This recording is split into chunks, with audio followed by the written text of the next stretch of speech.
तर जय महाराष्ट्र मित्रांनो, पुन्हा एकदा तुमचं आपल्याकडे नवीन मिनी व्लॉगमध्ये स्वागत आहे. तर जसं की तुम्हाला माहीतच आहे, मी आपल्या गावाला मावशीच्या गावी थांबलो होतो. मग काय मावशीचा मुलगा म्हणला, चल आपण कुठेतरी जाऊ आज फिरायला, कारण उद्या मला पुण्याला निघायचं होतं.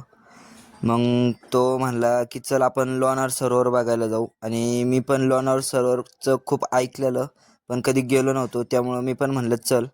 मावशीच्या गावापासून फक्त 5 ते 10 किलोमीटर अंतरावर हे लोणार सरोवर होतं.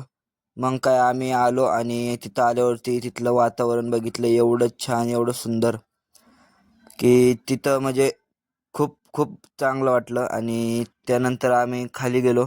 खाली गेल्यानंतर बघितलं तर एवढे चांगली मंदिरं, म्हणजे जुन्या काळातली मंदिरं असले ते एकदम एवढं चांगलं वातावरण, तिथलं सनसेट तुम्ही बघू शकताय.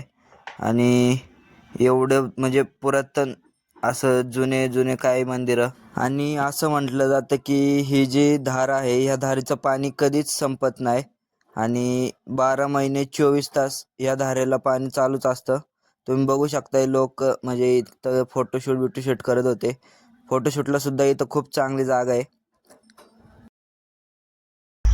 तर फायनली मित्रांनो, मी आलेलो आहे म्हणजे इथल्या नामांकित अशा लोणार सरोवरपाशी.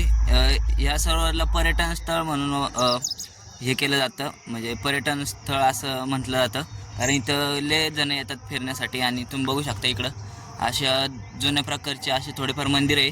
इकडं बी अजून आपल्या मागं तुम्ही बघू शकताय देवांची. आणि असं म्हटलं जातं की इथं स्वतः सीतामातांनी येऊन आंघोळ बिंघोळ केलेली, म्हणजे स्नान केलेलं आहे. आणि जे लोणार सरोवर म्हणजे, तर हे बघू शकताय तुम्ही, हे आपल्या मागचे लोणार सरोवर.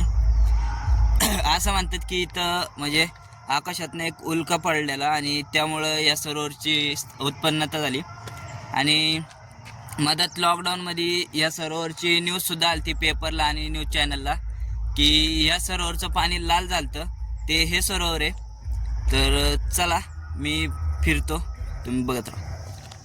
सगळं बघून बिघून झाल्यावरती आम्ही थोडं फोटोशूट केलं आणि त्यानंतर ते लोणार सरोवरला संध्याकाळी 6 वाजता बंद करतात, त्यामुळं आम्ही सुद्धा तिथनं लवकरच निघालो.